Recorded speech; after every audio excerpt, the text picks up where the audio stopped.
राधे राधे, जय श्री कृष्णा। दोस्तों, क्या आप भी सोचते हैं एक धातु की मूर्ति के अंदर जीवन कैसे हो सकता है, वह जीवित कैसे हो सकती है, कैसे मुस्कुरा सकती है, कैसे दूध पी सकती है, कैसे भोग लगा सकती है? इस तरह के प्रश्न आपके भी दिमाग में आते हैं तो ये वीडियो आज आपके लिए है। ध्यान से सुनिएगा, ध्यान से देखिएगा। हरे कृष्णा दोस्तों, मैं प्रियंका स्वागत करती हूँ आप सबका आपके YouTube चैनल श्री राधा कृष्णा कृपा पर, और आशा करती हूँ आप सब बहुत अच्छे होंगे। राधा रानी जी की अपार कृपा आप सब पर बरस रही होगी। दोस्तों, दिल्ली की एक महिला थी, 2 बच्चे थे उनके। वो वृंदावन आती जाती रहती थी, विधवा हो गई थी। बच्चों को पालना पोसना, भगवान की आराधना करना, यही दिनचर्या थी। वृंदावन आती थी तो एक बार वृंदावन में बांके बिहारी जी के मंदिर के पास से एक लड्डू गोपाल ले गई। भगवान की सेवा करूंगी ऐसा सोच के, पति तो रहे नहीं, बच्चे स्कूल जाते हैं, बातें किससे करूं, अपने दिल की बात किससे कहूं। लड्डू गोपाल लेकर दिल्ली वापस आ गई, उनकी सेवा करने लगी। धीरे धीरे वक्त बीतने लगा, बच्चे बड़े हो गए, बच्चों की शादी हो गई। निरंतर लड्डू गोपाल की सेवा करती रही, भोग लगाती रही। बड़ा प्रेम, बड़ा आदर, बड़ा भाव, बहुत सारी बातें लड्डू गोपाल से करती थी, सारे भाव बताती थी, सारी दिनचर्या बताती थी। अब बच्चों का विवाह हो गया। उसके बाद वे अपनी पत्नी के साथ व्यस्त हो गए, अपने काम में, अपनी गृहस्थी में व्यस्त हो गए। ये महिला बुजुर्ग हो गई, उम्र बढ़ने लगी थी, पूरी जिंदगी अकेले काटी थी। पहले तो व्यवस्था थी बच्चों को पालना पोसना में, अब कुछ खास काम नहीं था उनके पास, सिर्फ लड्डू गोपाल की सेवा करना, उनसे बातें करना, उनको भोग लगाना, उनका श्रृंगार करना, उनको पोशाक धारण करवाना। मन में एक दिन आया कि अब बाकी का जीवन जो है वह ठाकुर जी की सेवा में लगा देती हूँ, वृंदावन चलती हूँ, मेरे बांके बिहारी जी से मिल लिया करूंगी, ठाकुर जी से मिल लिया करूंगी, ब्रजवासियों के बीच में रहूंगी, हर समय आनंद में रहूंगी, भक्ति में रहूंगी। अपना यह फैसला अपने बच्चों को बताया, वृंदावन चली गई अपने लड्डू गोपाल के साथ। अब लड्डू गोपाल की सेवा करती, भोग लगाती, दिन भर कीर्तन में रहती, मंदिरों में जाती, सत्संग सुनती, सत्संग करती, यही दिनचर्या थी।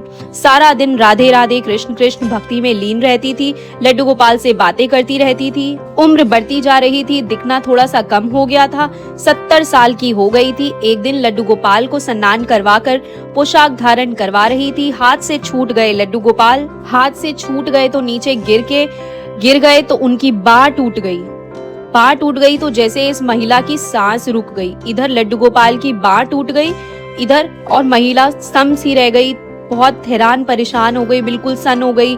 क्या हुआ, ये क्या गलती हो गई मुझसे, कैसे हाथ से छूट गए लड्डू गोपाल, बाह टूट गई मेरे लड्डू गोपाल की।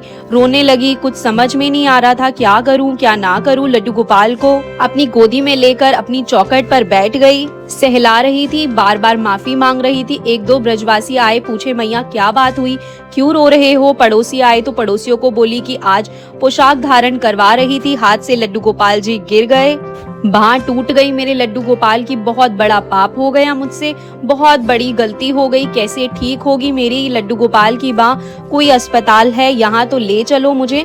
तो ब्रजवासियों ने समझाया कि मैया कोई बात नहीं, तुम्हारे लड्डू गोपाल भी तो नटखट हैं, लीलाएं करते रहते हैं, उछल कूद मचा रहे थे, नीचे गिर गए तो हाथ टूट गया, कोई बात नहीं, इसमें इतनी चिंता की बात नहीं है मैया, घबराओ मत, रो मत, परेशान मत हो। महिला बोली कि नहीं बेटा, अस्पताल लेकर चलो, हाथ ठीक करवाना है, बच्चों के अस्पताल लेकर चलो। तो ब्रजवासी ने कहा ये तो धातु की मूर्ति है मैया, इसका अस्पताल में क्या होगा, अब ये खंडित हो गई है, इसका आप विसर्जन कर दो, दूसरे लड्डू गोपाल हम लाकर दे देंगे आपको। तो मैया ने कहा कि नहीं, मैं कहीं छोड़कर नहीं जाऊंगी, मेरे लड्डू गोपाल को, मेरे मोहन को, मेरे माधव को मैं कहीं छोड़कर नहीं जाऊंगी, मैं इनको ठीक करवाऊंगी।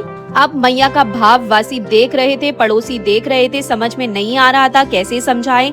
तो उनमें से एक महिला ने कहा कि कोई बात नहीं बच्चे, की हड्डी जुड़ जाएगी, आप परेशान मत हो, महीना भर लगता है, जुड़ जाती है। अब सोचा कि महीने भर तक तो शांत करवाएं, फिर धीरे धीरे आदत हो जाएगी। तो इस महिला ने कहा कि अच्छा, महीने भर में जुड़ जाएगी। हाँ, बच्चे की हड्डी तो वैसे भी महीने भर में जुड़ जाती है, बच्चा तो खेलता रहता है, गिरता पड़ता रहता है, तो हड्डियां टूट जाती है तो जुड़ जाती है अपने आप। तो ठीक है, मैं लेप लगा देती हूँ, जुड़ जाएगी मेरे लड्डू गोपाल की बात। तो ब्रजवासियों ने कहा कि हाँ ठीक है मैया, लेकिन रो मत, परेशान मत हो। सांत्वना दे दी, सांत्वना इस बात के लिए दे दी कि धीरे धीरे आदत हो जाएगी, महिला को पता लग जाएगा, अभी फिलहाल के लिए चुप हो जाएगी, मन शांत हो जाएगा उनका, भोजन कर लेगी। लेकिन महिला कहाँ मानने वाली थी। महिला घर के अंदर गई, हल्दी का लेप बनाया, लड्डू गोपाल की बाह पर लगाया, अपनी साड़ी का पल्लू फाड़ और पूरा लेप लगाकर बाह को जोड़ करके साड़ी का पल्लू जो है वो उस पर बांध दिया, उसे जोड़ दिया और लड्डू गोपाल को बोली, बस थोड़े से दिन की बात है, आप बिल्कुल ठीक हो जाओगे मेरे लल्ला, मेरे माधव, मेरे कृष्णा। आप बिल्कुल चिंता मत करना, बिल्कुल घबराना नहीं, बिल्कुल ठीक हो जाओगे। बात कर रही थी, लड्डू गोपाल से कह रही थी कि अब नहलाऊंगी नहीं, चोट लगी है ना तुम्हें, अब पोशाक नहीं बदलूंगी, चोट लगी है तुम्हें, बस महीने भर की बात है, महीने भर में आप बिल्कुल ठीक हो जाओगे, फिर नहला दूंगी आपको, फिर अच्छे से श्रृंगार करूंगी और रोज लड्डू गोपाल को भोग लगाती हूँ, नहला नहीं पा रही हूँ, पोशाक धारण नहीं करवाती हूँ, अभी भोग लगाती, ढेर सारी बातें करती मनहाली खेलती, कुछ कुछ करके दिखाती ताकि लड्डू गोपाल खुश रहे, उसे दर्द ना हो, इतना ध्यान रखती थी। समय बीतने लगा दोस्तों, करीबन 25 दिन बीत गए। 25वां दिन जिस दिन था उस दिन इस बुजुर्ग महिला के बेटे ने सोचा कि चलो वृंदावन हो आते हैं, माँ से मिलाते हैं। माँ से मिलने आए, बांकी बिहारी जी के दर्शन कराएंगे, वृंदावन चलते हैं। तो बेटा अपनी बहू के साथ वृंदावन आ गया। वृंदावन आया, माँ के पास आया। इधर माँ जो है बीमार हो गई थी, तबीयत खराब हो गई थी, 2 दिन से तबीयत खराब थी, चारपाई में लेटी हुई थी। माँ को जब इस हालत में देखा बेटे ने, तो बेटे ने कहा कि माँ ये क्या हुआ। माँ बेटे की आवाज सुनकर कि थोड़ी खुश हो गई, प्रसन्न हो गई, बहू को देखा प्रसन्न हुई, बोली अरे बेटा कुछ नहीं हुआ, थोड़ा सा बुखार था, मौसम बदल रहा है। बोले अच्छा हुआ तुम आ गए। बहू बोली कि माँ बहुत दिन हो गए थे तुमसे मिले हुए, तुम्हें देख हुए, इसीलिए बड़ा मन कर रहा था तुमसे मिलने का, ठाकुर जी के दर्शन करने का। तो महिला ने अपनी बहू से कहा कि बेटा एक काम करते, मेरे लड्डू गोपाल को भोग नहीं लगाया है, सुबह से शरीर में हिम्मत नहीं है, शरीर टूटा हुआ है, तू वहाँ से दाल चावल लेकर के जल्दी से बना दे और लड्डू गोपाल को भोग लगा दे। बहू ने कहा कि ठीक है माँ, मैं अभी लगा देती हूँ। बहू ने दाल चावल बनाए, लड्डू गोपाल जी को भोग लगाने लगी। तो भोग लगाते वक्त लड्डू गोपाल की हालत देखी, महिला को आवाज दी कि माँ ये क्या हालत बना रखी है लड्डू गोपाल की, लगता है काफी दिन से स्नान नहीं करवाया है, पोशाक भी नहीं बदली है, और ये क्या पट्टी बांध रखी है, कैसी हालत हो गई है लड्डू गोपाल की, आप तो अच्छे से सेवा करती हो लड्डू गोपाल की।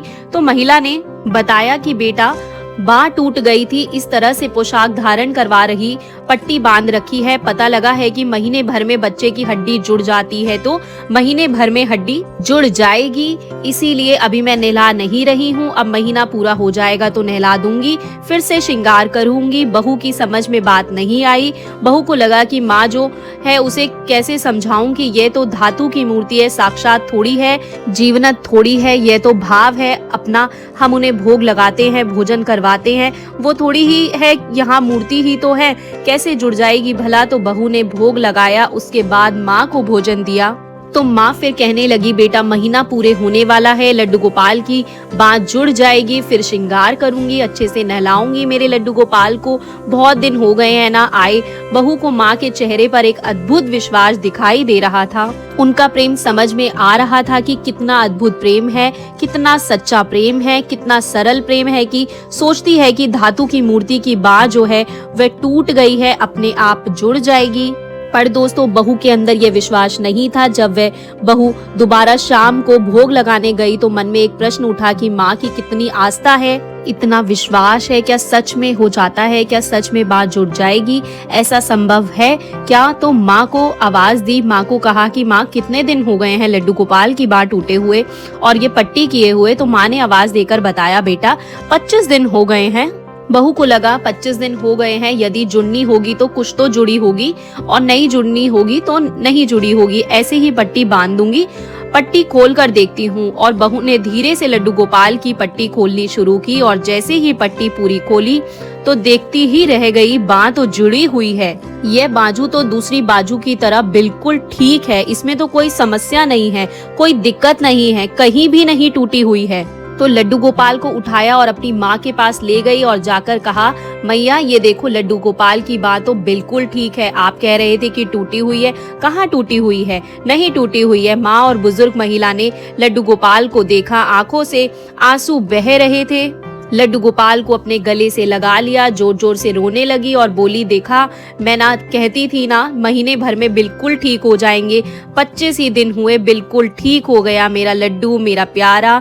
और लड्डू गोपाल को प्यार करने लगी। लड्डू गोपाल को बोली, मेरे माधव अब तेरा श्रृंगार करूंगी, अब तेरे को पोशाक पहनाऊंगी, अब तेरा ध्यान रखूंगी, कभी गिरने नहीं दूंगी, अब तुझे लाऊंगी पिलाऊंगी। मुझे पता था तू ठीक हो जाएगा, तू ठीक हो गया मेरे माधव। और इस स्नेह को, इस प्रेम को बहू देख रही थी और बेटा देख रहे थे। इतनी सरलता कभी देखी नहीं थी, इतनी सहजता कभी देखी नहीं थी, इतना अटूट विश्वास, ऐसा प्रेम कभी देखा नहीं था। बहू और बेटा इस प्रेम को देख करके, इस आस्था को देख करके, इस विश्वास को देख करके विस्मित हो गए। दोस्तों, ये आस्था का विषय है, विश्वास का विषय है। आपके घर में जितनी भी मूर्तियां हैं वो मूर्तियां नहीं है। शास्त्र कहते हैं कि यदि आप 3 दिन तक उनकी पूजा कर लेते हैं, उनसे बातें कर लेते हैं, तो वे जीवित हो जाती हैं, वे साक्षात हो जाते हैं। तो आपके पास यदि लड्डू गोपाल है, आपके मंदिर में मूर्ति है, तो उसे मूर्ति ना समझें। वह जीवित है, साक्षात है, वह आपकी बातें सुनते हैं, आपके भाव सुनते हैं, आपके भाव समझते हैं। आपके विश्वास से, आस्था से ये प्राण जागृत होते हैं, यह प्राण प्रतिष्ठा होती है। ईश्वर आपके इर्द गिर्द हमेशा होते हैं, हर पल होते हैं, कण कण में विद्यमान है। ईश्वर अनंत ब्रह्मांड के रचता है, ठाकुर जी हर कण में विद्यमान है। जहां आप देखना चाहोगे वहां दिखाई देंगे। दोस्तों, भगत प्रहलाद ने कहा था ना अपने पिता को, जब पिता कश्यप ने पूछा था क्या संतव में भी विष्णु है, तो भगत प्रहलाद ने कहा था कि हाँ, वो कण कण में विद्यमान है, संतव में भी है। और जब उस संदर्भ पर कश्यप ने वार किया था, तो उसी संदर्भ से नरसिंह अवतार में भगवान प्रकट हुए और हरण कश्यप का वध किया था। इसी बात से सत्यापित होता है कि कण कण में विष्णु है, कण कण में भगवान श्री कृष्ण है, कण कण में ईश्वर विद्यमान है। बस आपका विश्वास होना चाहिए, प्रगट विश्वास, सरलता होनी चाहिए, सहजता होनी चाहिए। फिर देखिए, आप अपने घर के मंदिर में बैठकर भी जो बातें ईश्वर से करेंगे, ईश्वर वे बातें सुनेंगे और आपकी सारी इच्छाएं पूरी होंगी। आपका जीवन सरल होगा, सहज होगा, जीवन में आनंद होगा। लेकिन इसके लिए विश्वास की आवश्यकता है। इसीलिए हमेशा कहती हूँ, अपने विश्वास को मजबूत रखिए, अपना ख्याल रखिए। दोस्तों, आशा करती हूँ आज की वीडियो आपको बहुत अच्छी लगी होगी। अच्छी लगी हो कुछ भी आपको इस वीडियो में, तो कमेंट करिएगा। राधे राधे, जय श्री कृष्णा।